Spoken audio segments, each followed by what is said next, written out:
A very good evening to everyone present. My name is Arya Liman. I'm Manna Miri Varghese. And I'm Sergeant Subramaniam. And we'd like to invite you to the third edition of Between the Lines interview series conducted by Rising Stars Gavel Club, Sharjah. Today, we would like to welcome our very special guest, Distinguished Toastmaster Colonel Muhammad Murad. Colonel Murad is not just a distinguished Toastmaster but also a retired Dubai police head, is also a very enthusiastic and determined entrepreneur, and as well as a countless leader who has been inspiring people along his way. So Mr. Murad, thank you so much for being present here. Thank you very much. Pleasure. So through this interview, we would like to see and tap on the dimensions of Mr. Murad's personality, thinking about his amazing journey right from training in the police to training worldwide leaders to also exploring the entrepreneurial side of it. So stay tuned to enjoy. Well, so let's begin with some simple personal questions. So my first question would be, so could you tell how your mother had influenced you to become a police officer? She had a big influence, and I believe both father and mother had influences. Because I was born in a police officer's family. Wow. My father was a police officer, and a few years after I was born, we shifted to the police headquarters, where officers had their own residences in the police headquarters. So I was born right next to the police headquarters, which is on Dubai Sharjah Road, Yeah. next to Almula Plaza. I've lived most of my life, or my younger life, there. So my father wasn't there a lot of times, but my mother was the one who was raising us, who was teaching us, and so on.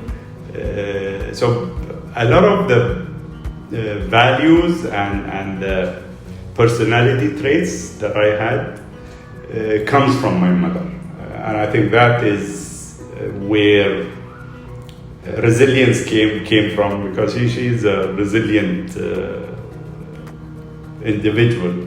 So resilience, behavior, the way I interact with people all came from my mother.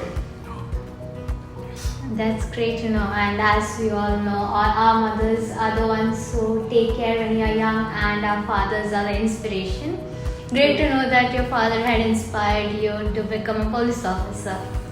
Well, now we all know that you have 4 siblings, and among your siblings, who do you prefer or is your favorite, and why you love them more than other 3 siblings? Well, we only have one sister.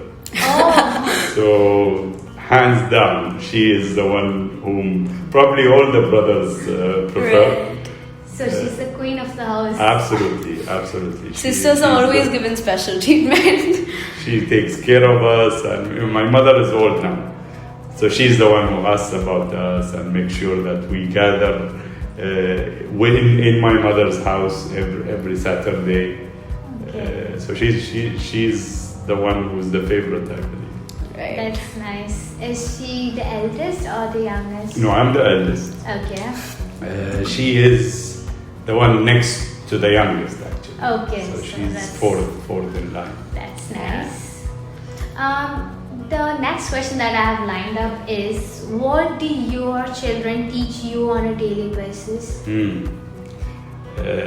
They teach us a lot, and I always mention in my speeches also, is that to gain knowledge, and by the way, it's different than education. Yeah. Right. Knowledge is about life experiences. Right. We need to be aware that we can gain knowledge from a 5-year-old to a 70-year-old. Correct. And it's fascinating how you gain the knowledge, or how they teach us through their own experiences and their own understandings. There's a story which I always mention also, was about my younger daughter, who was about 9 years old at that time, and I was in the ambulance department, and I was coming back from work. When I came, she was sitting on a computer, and she saw a smear of blood on my trousers uniform. Okay. And she asked me, what's this, Dad? And I said, I had attended to an injured person who was in an accident. So I waited till the ambulance came, and I was the head of the ambulance department at that time. Okay. So there was a bit of responsibility. I said I waited till the ambulance came, I handed over the person to the ambulance, and then I came home. So she looks at me and she says, or she asked me a very peculiar question. So she says, does the manager of the ambulance department need to know how to attend to injured people? And, with all my pride and position, I said, of course, I am the director of the ambulance department. So she looks at me and she asks me another question. And she says, does the manager of a restaurant need to know each and every recipe that is cooked in the restaurant? And the whole situation changed in my perspective. Like a 9-year-old telling me that you do not need to know everything that happens within the individuals and the processes that happen in your organization. Right. Because your work is different than what others do. Absolutely. So you need to respect what others do in order for you to be successful. So we learn from them a lot, and there are so many other experiences that I have learned from. Rightly said, sir. Like, there are many values that we learn from kids more than adults, and Yes. it's not just by what they say, but then like what they show or the way they act. And such an innocent child you are, sir. They're asking such innocent questions, show how innocent she is. It's also a peculiar fact to wrap around your head that a 9-year-old is coming up with such sensible analogies that gets you to ponder. That am I delegating my work right, or am I respecting my co-workers? So I feel that that's something that should be pointed out and appreciated 100%. Yes. And to be fair, I am amazed that the Gaveliers delivering speeches within their clubs. I mean, it's just such a mind shift and such a different perspective into things that I personally learn a lot from the speeches that I hear from the Gavel Club members. Thank you, sir. Thank you, sir. And the next question lined up is a naughty question that many Gaveliers or children that are ready to ask their parents. So, one memorable day that you had in your college or your school that is still stuck in your heart? Memorable day in school. See, our days in school was very different than Correct. the days in Yeah. university. But we have learned probably that the environment was as such that it warranted certain behaviors from teachers, from the principal, and so on. I always remember how we were reprimanded, Yes. and that's a polite word of what was happening. But then, teachers were tough on us. Correct. But in hindsight, when I look at it, we were not easy also. So there were some equations that had to happen. So basically, we were punished with sticks and so many other elements, which I will never remember, but I will never forget. But I will never forget because they taught us. Correct. It's not a negative thing, because every age and time has got its own ways. course, yeah. And I appreciate them being tough on us so that we learn. And probably we taught our children with the same toughness, but absolutely not the way that we had it. Yeah, yes, we had it, yeah. I think that's the irony of it, right? Teachers keep reprimanding you, scolding, but you yet do it again, and that's the fun of it, right? Yeah. That's the essence of school life. And like me coming to the end of my school year, I can like really relate to how you can feel it, that all the naughtiness or the crazy things that we do with our friends back then will sound like very funny when you grow up. And that's a really nice time that you have, the most innocent time of your life you will ever have. True. So, what was the most mischievous thing that you have ever done in your school life? Mischievous. Yes. We all know you've done it. Well, I'm a very polite person. I used to be a very Yes. polite in school also.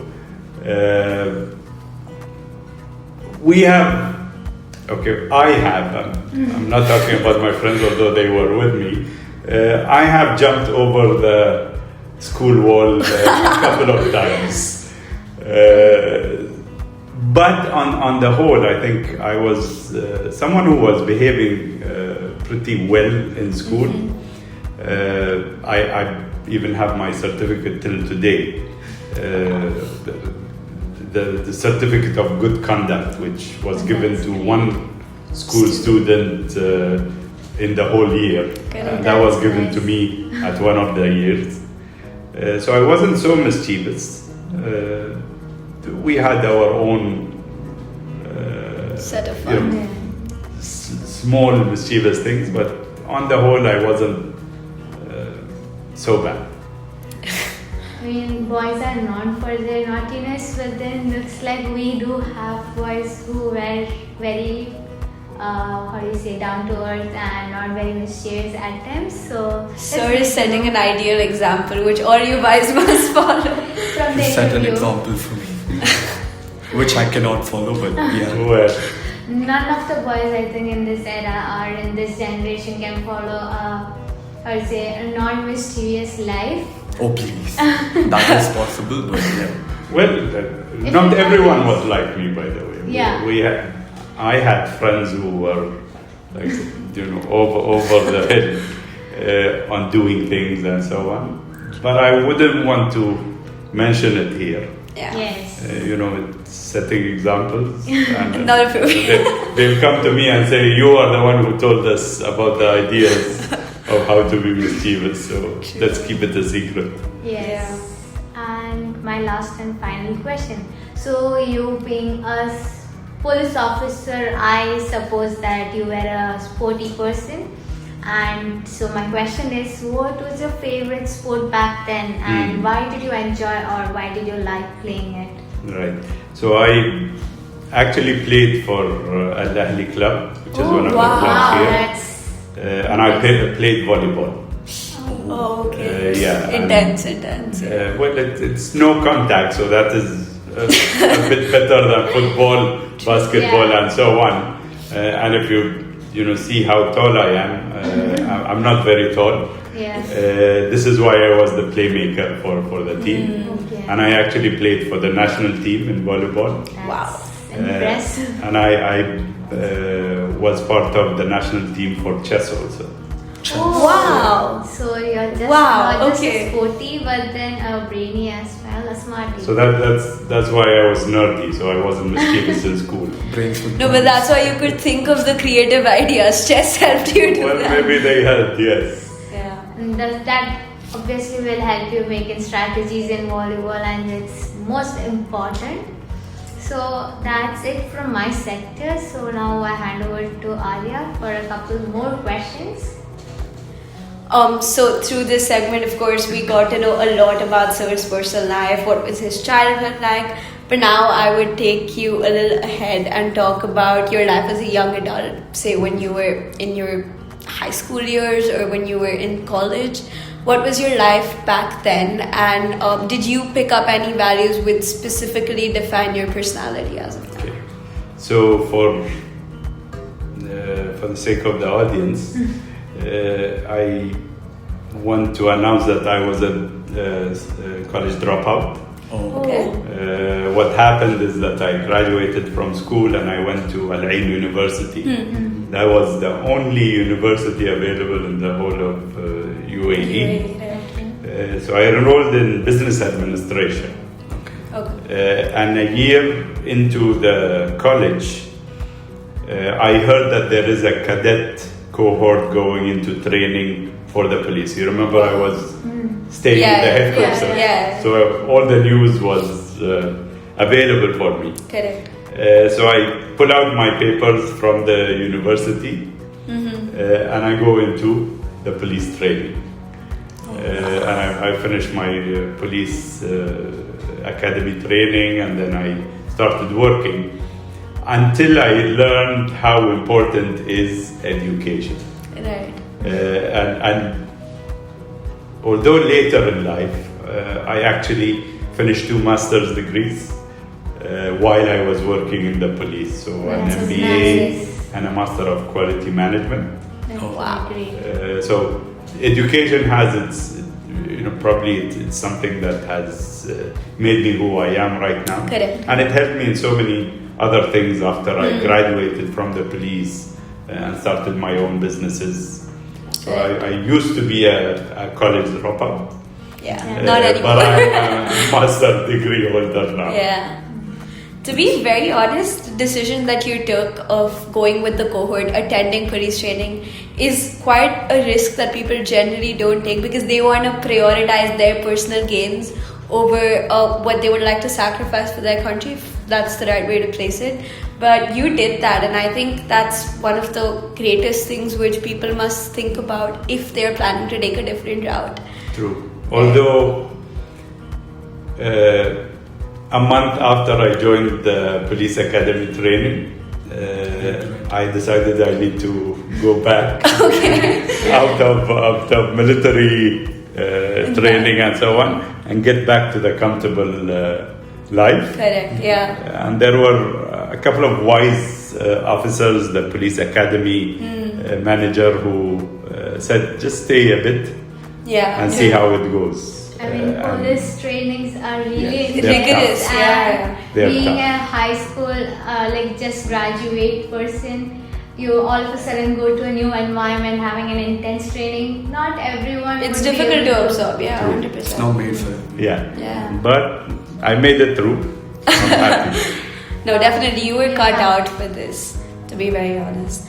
So you spoke about how your parents influenced you a lot. Your mom gave you your value system, and your dad basically gave you the path of being a police. I want to talk about your school life. Were there any particular teachers or any professors whose advice you took which has stuck with you even now? It doesn't have to be regarding education. It can be maybe the smallest thing. Like you said, your officer told you just stick around and stay persistent, which I'm assuming has benefited you a lot now. Yeah, one teacher stands out to me right away. And he was the English teacher. Okay. Yeah. I was fortunate enough to actually study in an English-speaking school before I joined the government school, which was Arabic-speaking. Yeah. And I'm sure a lot of the parents or grandparents of the audience would recognize Barki, Sani Barki. Yeah, of course. I actually studied in the first school his mother had initiated, and it was called the Barki School. The Barki School, yeah. And that was in Old Bastakia. So I studied there. So I had a good grip in English, as opposed to the others who just came into the Arabic-speaking school for the English. So he was, praising me all the time, and he was keeping high regard for me among the other students. And I think praise is welcome for everyone, especially the students from the teachers. So he stands out to me as someone who was encouraging me and appreciating Correct. my knowledge of English in whatever level it was at that time. I'm sure it'll be of a great level. But yeah, I feel like most of us are lucky enough to have teachers like this who actually influence you, because there's some sense of credibility that comes when your teacher says that you're doing good or that this should be improved on. True. You start taking it seriously, and it really helps. I want to now take a shift to talking about your career, focusing on you being a police head as well as working for the emergency services. So I'm sure there might be a lot of stressful situations where somewhere at the back of your mind you might be feeling that people's lives are at stake, or if I don't do the right thing, there can be a drastic change that may impact someone's lives. And of course, as a police, you have to be extremely calm and composed while handling these situations, because one wrong judgment can turn the whole situation apart, right? Sure. So I would love to know for you, what are the different ways you used to tackle the pressure? What would be your mindset at that point in time? I've attended a couple of what we term as disasters. Okay. And it goes from airplanes, crashes, kidnappings of airplanes, and I was part of the team that was handling the kidnapping of Air India, which landed here in Dubai and so on. So in these situations, it's very important to evaluate the whole situation, and it's important to understand what your personal responsibility will be as opposed to the other team members, because it's never a single effort that would make it successful in managing these things. What we have learned is the importance of communication in stressful situations. When you're stressed, you might turn a blind eye about something and focus on things that are more prominent to you. So it's important to communicate and be able to have a bigger picture all the time, rather than just focusing on your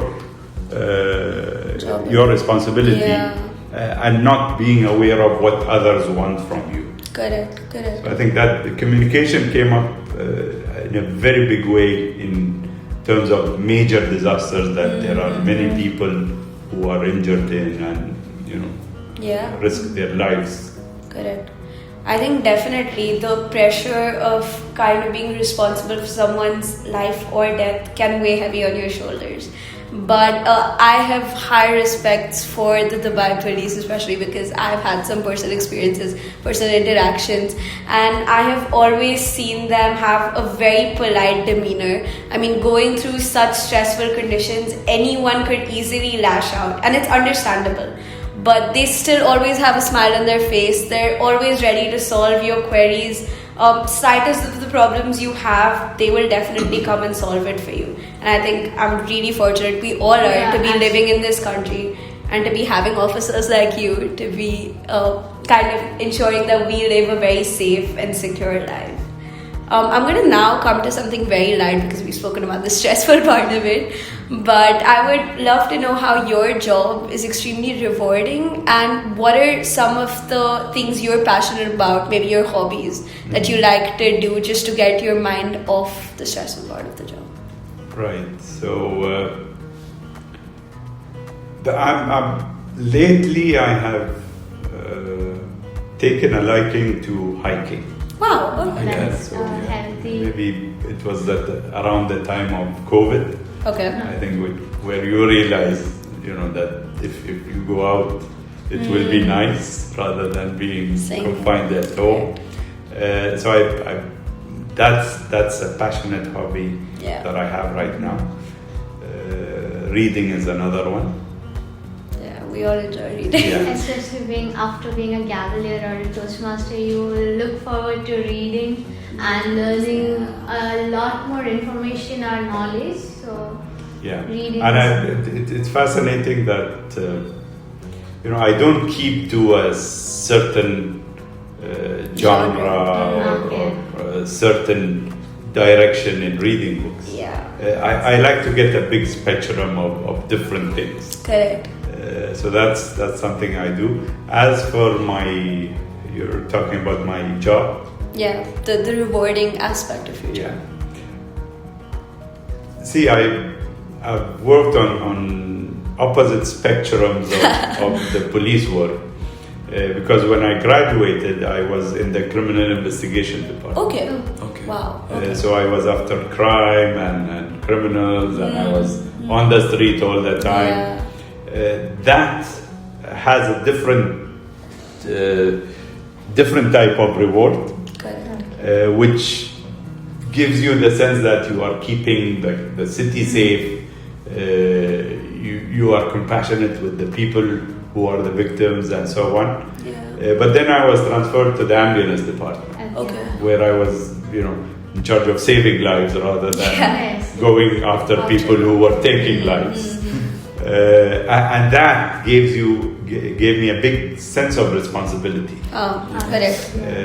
Being able to say that my team is available, could get there on time, be able to do the right job in order to save the lives 100%. properly, rather than not being equipped, not being trained in a way that would make them most efficient in their work. Correct. So the most rewarding was when I was handling the ambulance department. I think most people have this misconception that police are supposed to be stern, they're supposed to reprimand, but now we get to see the compassion side of it. No, I was really tough when I was in the criminal investigation. But I feel still you need to have that sense of care for your residents, for your citizens as well. That I'm going to catch criminals, but the hindsight of it is because I need to save 1,000 lives. So. Yeah, it's portrayed in a different way. You have to take the harsh road sometimes to get to the right destination. But yeah. Right. That's Again, coming to my last question. So this is more of a question for the audience. I'm sure listening to this conversation, a bunch of people would now like to take steps to do something for the country. Probably not exactly in the public service sector, but something related to that, maybe the security forces or like the health sector that you suggested. So what would be one advice that you'd like to give them? Is there something they can prep themselves for? Register for volunteering. Okay. Yeah. There is, after I retired from the police, I worked in the Community Development Authority. Okay. I'm obviously not working there anymore, but Yeah. then they have a department for handling volunteers. Okay. And people could go onto their website, cda.gov.ae, I think. They can register as volunteers. All right. And then if there is any need for the government to have volunteers, they would call. So I think the best thing is to register, tell them you're available, and then Let's see how it goes. if Yeah. the need arises, then you are available. Yeah, that's great, I think. Volunteering also gives you an insight of how field work actually happens, because sitting in this room, I might have a completely different image of what health officials do. But then when I'm there on ground, I get a deeper understanding of how situations are supposed to be tackled, etc. That's it from my side, talking about your career and your early life. Now I would like to hand the stage over to Sharjah, Yes. who will be taking over a different facet of your life, which was Toastmasters and communication. Okay. Yes. So you joined Toastmasters in the mid-1990s. What first drew you to it, and what has kept you going and all these years? Well, I guess 99% of the people became members of Toastmasters because there was this one person who said and invited me, Okay. why don't you come to a Toastmasters meeting? Yeah. I think that's the best way, or probably the only way that people could come and Yes. look at what Correct. Toastmasters is all about. Yeah. And it's no different for me. And I remember his name, and I will never forget the name of the person who invited me, because I'm indebted to him to whatever happened to me after Toastmasters, whether within Toastmasters or even outside of Toastmasters. And his name is William Sampson. He migrated to Canada now, but we have kept in touch. He's the one who invited me. Wow. And so you owe him your communication. Oh, absolutely. This is what I always say. You know, William Sampson was the vice president membership for the club. And you know, he came up with the membership form right after we finished the meeting, and I joined up. But what he didn't know, and what I didn't know at that time, is that he was not only bringing in another member, he was actually making an international president. Of course. And then, you know, my whole perspective changed. And I always ask the members, do you realize how many international presidents, world champions, successful managers could you make just by inviting one individual into the Toastmasters club? Being such a role model, which is an amazing thing. Absolutely. You can change a life just by giving someone an advice. Invitation. Absolutely. Just an invitation. Yeah. I think Mr. William Sampson is a big example of this. Yes. I think everyone's story is unique, how they got into either Toastmasters or Gavel's club for us. And for me, I remember I had gotten a scholarship for this club 4 years back. It was through a competition. And I'd never thought that I would get this far in the club. I was always interested in public speaking, but this just gave me a formal platform to do exactly what I'm doing right now. And I'm really grateful to Alok sir and to all the leadership team that time, especially Achin, Dia, one of my friends, Sarah Hussain, and they kind of encouraged me into completing my manuals and going ahead with forming more connections and events.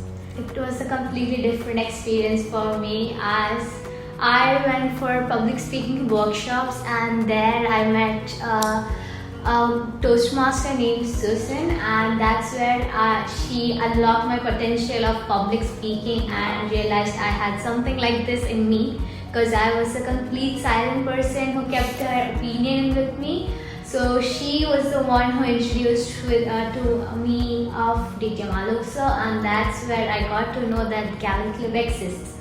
And then here I am standing as the president of the club proudly, and here I'm grateful to interview such a great personality. And yes, and it's a different story for each one of us. Yeah, I think I can personally relate as well, because I used to go for something called Planet Swap, where I would just speak, nothing else, just in front of one person. But that kind of made me confided to speaking like it's a face-to-face conversation. Right. But then I started to realize that it became a prison cell for me. I couldn't talk to more people.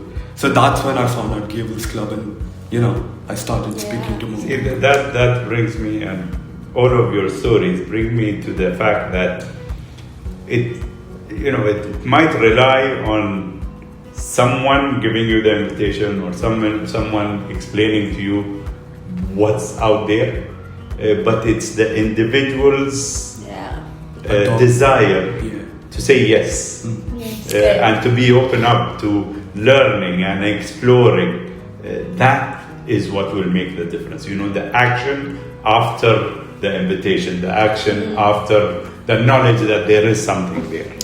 And you know, from my perspective and throughout my life, I always say there is nothing that comes for free. Right? Everything has a cost. There are many people who will come, to individuals and say, it's easy, you only need to sign up and everything is going to be easy. Marketing gimmick. No. If you don't put in the hard work, it's never going to work. Whether it's career, whether it's school, whether it's Toastmasters, it's all the same. You need to put in the hard work in order to gain the benefits. Correct. There is some energy you need to put in. Absolutely.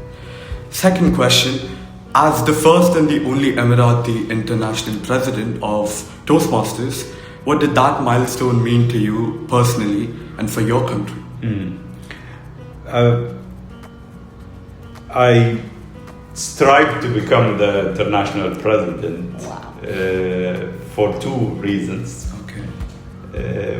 One was very selfish, and by the way, there's nothing in being selfish in achieving goals. Yeah. And the other one was what all of us get accustomed to, is the sense of service and being able to help others. But the selfish reason was exactly what you said. Being an Arab and from the UAE,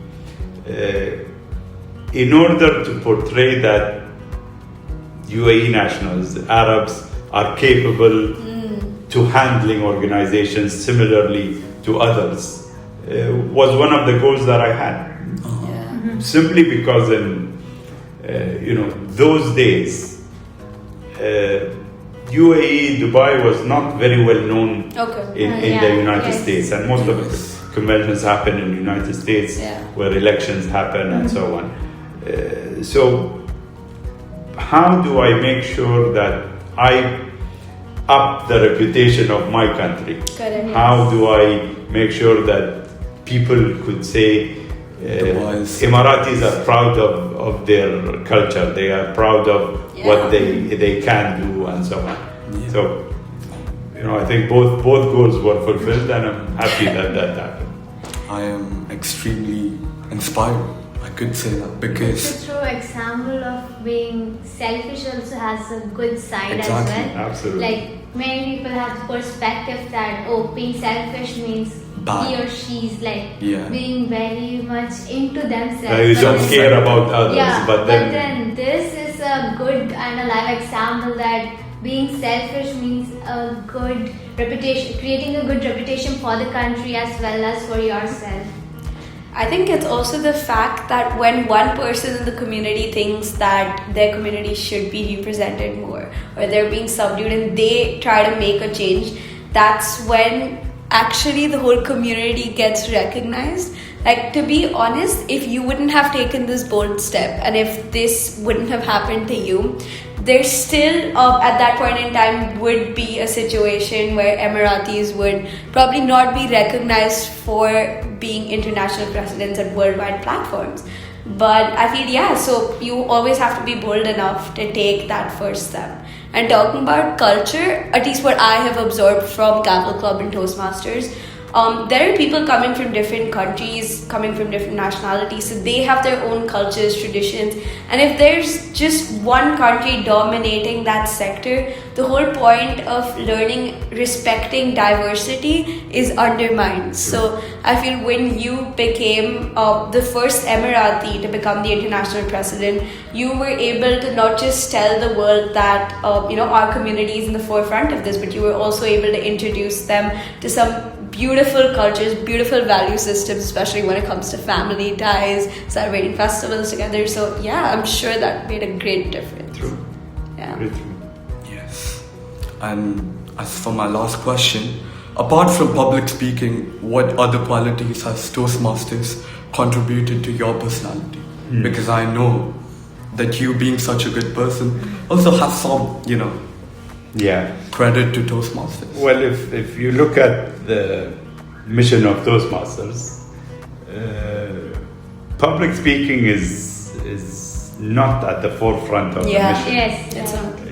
It's about individuals becoming more confident. Correct. And if you look at being confident, that inculcates so many aspects of leadership. And I always say, we talk that Toastmasters develops communication and leadership skills.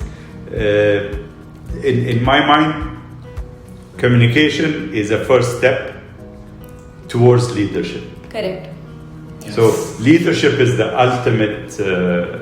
ultimate goal for anyone who comes into Toastmasters. And sometimes this is not very clear for members. Yes. They say, I want to become a speaker, goes on stage and inspires. By the way, the speaker who comes on stage is a leader whether they like it or not. Yeah. Right? Because you look up to them, they inspire you, they motivate you. That's what leadership is all about. Yeah. You're the leader sitting in this room. Well, Yes. we are all leaders, I think. Yeah. And really appreciate all the leaders have the potential of what a public speaker should have, that they should persuade or motivate, or they even inform the society or the economy about what's happening. So that's what a leader should do. So in one way or the other way, we all are leaders, even though we are not aware about it. So let me give you this small snippet that I always say also. All leaders are good communicators, but not all communicators Are good. Leaders, yes. Absolutely. 100%. I just had one follow-up question since we are discussing on the topic of leadership. When you lead a team of about 30 to 40 people, right? There's a very thin difference between asserting dominance and being assertive and actually getting work done, right? So there is a chance that while getting work done, you get very aggressive. You use words that are not supposed to be used, and then there's chaos and commotion in the team, right? But on the hindsight, there's also a chance that you're being too soft and you're not exactly getting the work done. You're not exactly doing what's supposed to be done. And I would love for you, from your experience, to tell us how to not cross that thin line and how to maintain that balance. Right. I'm always reminded by our CEO of Toastmasters International. His name is Dan Rex, and he's in charge of the world headquarters. What he always tells teams, whether within the world headquarters or around the world, Toastmaster clubs, districts, he says, remember to keep the main thing the main thing.